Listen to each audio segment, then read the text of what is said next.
Attach বাথরুমে কিভাবে ওযু করতে হয়? যেহেতু ওযুর শুরুতে বিসমিল্লাহ বলতে হয়, আর বাথরুমের মধ্যে তো আল্লাহর নাম নেওয়া যায় না, বিসমিল্লাহ বলা যায় না, তাহলে আমরা কিভাবে অ্যাটাচ বাথরুমে ওযু করব? এই বিষয়টা কিন্তু খুবই গুরুত্বপূর্ণ।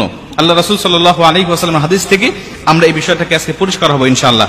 আমি কয়েকটা পদ্ধতি আপনাদেরকে শেখাবো, এর মধ্যে যে পদ্ধতিটা আপনাদের ভালো হয় আপনারা সেইভাবে ওযু করবেন, ইনশাআল্লাহ আপনার ওযু হয়ে যাবে।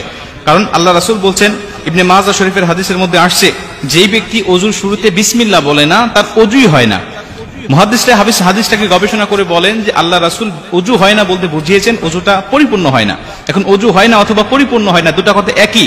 আমার যদি ওযু না হয় তাহলে আল্লাহ পাকের দরবারে আমরা যে নামাজ আদায় করছি প্রত্যেকটা দিন, আমাদের নামাজও হবে না।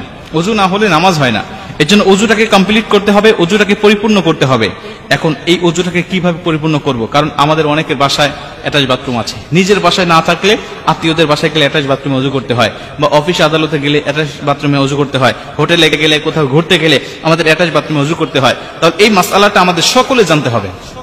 আমি আপনাদেরকে কয়েকটা পদ্ধতি শিখাই, এর মধ্যে যেটা ভালো লাগে আপনি সেটা করবেন। প্রথমত, যদি আপনার এই অ্যাটাচ বাথরুমে ওযু করার বিকল্প কোনো পদ্ধতি থাকে, বাহিরে কোনো ওযু করার জায়গা যদি থাকে, টিউবওয়েল হোক আর বাহিরে কোনো টেপ হোক, যদি এরকম বিকল্প কোনো পদ্ধতি আপনার আশেপাশে থাকে তাহলে আপনি সবচাইতে উত্তম হবে বাহিরে ওযু করা। এটা যদি সম্ভব না হয় যে বাহিরে ওযু করার কোনো ব্যবস্থা নাই, তাহলে আপনাকে ভিতরেই করতে হবে। এবং ভিতরে করার আগে আরেকটা পদ্ধতি আছে, সেটা হলো, যদি দেখবেন যে সাধারণত ওযুখানার পাশে বা টয়লেটের পাশে সাধারণত বাড়িতে এখন বেসিং থাকে, এই বেসিং এ আপনি বিসমিল্লাহ সহ ওযুটাকে শুরু করবেন। কারণ বেসিং এ তো আর পা ধোয়া যায় না, আপনি বিসমিল্লাহ বলে ওযুটাকে শুরু করলেন, হাত মুখ ধুলেন, আপনি মাথা মাসে করা পর্যন্ত সবকিছু করলেন, পা ধোয়া সিস্টেম নাই। যদিও এখন দেখলাম কয়েকদিন আগে একটা ভিডিওতে যে পা ধোয়া সহ ওযু করার জন্য আলাদা বেসিং বের হয়েছে, এটা বাংলাদেশে অ্যাভেলেবল কিনা আমি জানি না। তো আমাদের সাধারণত নর্মাল যে বেসিং গুলো থাকে, এটাতে আপনি ওযু শুরু করলেন, শুরু করার পরে শুধু পা ধোয়াটা বাকি রেখে আপনি টয়লেটে গিয়ে পাটা ধরলেন, এটাও অনেক উত্তম হবে, এটা আপনার জন্য অনেক ভালো হবে।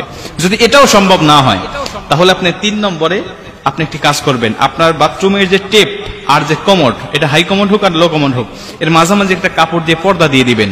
তাহলে কোনো ইখতিলাফ থাকবে না, এর মধ্যে কোনো সন্দেহ থাকবে না, আপনি এই সন্দেহ মুক্তভাবে ওযু করতে পারবেন। যদি পর্দা দেওয়া সম্ভব না হয়, কোনোটাই আপনার সম্ভব হচ্ছে না, বাহিরে ওযু করা সম্ভব হচ্ছে না, বেসিং থেকে শুরু করা সম্ভব হচ্ছে না, পর্দা দেওয়া সম্ভব হচ্ছে না, তাহলে আপনি একটি কাজ করবেন, সেটা হলো অবশ্যই বাথরুমে ঢোকার সময় তো আপনি একটি দোয়া পাঠ করতেছেন, আল্লাহুম্মা ইন্নী আউযু বিকা মিনাল খুবুসি ওয়াল খাবাইস। এই দোয়াটা আপনি পাঠ করে তো ভিতরে প্রবেশ করতেছেন।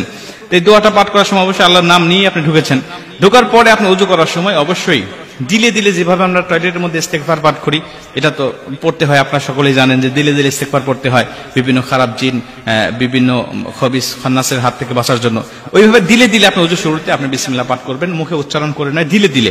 এরপরে ওযু থেকে বের হয়ে এসে, টয়লেট থেকে বের হয়ে এসে আপনি বের হওয়ার সময় দোয়া পাঠ করলেন, এবং বের হয়ে এসে ওযুর শেষে যে কালেমা শাহাদাতটা পাঠ করতে হয়, এই কালেমা শাহাদাতটা পাঠ করবেন। ইনশাআল্লাহ আশা করা যায় যে আপনার ওযুটা হয়ে যাবে। কারণ আমাদের এখন বর্তমান টয়লেটগুলোতে এত নোংরা থাকে না, পরিষ্কার থাকে। অতএব আপনি এইভাবে ওযু করলে ওযুটা হয়ে যাবে ইনশাআল্লাহ। তবে মনে রাখবেন, সবচেয়ে উত্তম হবে বিকল্প কোনো ব্যবস্থা করা। যদি না থাকে তাহলে পরবর্তীতে আপনারা ধাপে ধাপে যেটা আপনার জন্য সহজ হয়, এই সহজ পদ্ধতিগুলো অবলম্বন করে অবশ্যই ইবাদতগুলো করবেন।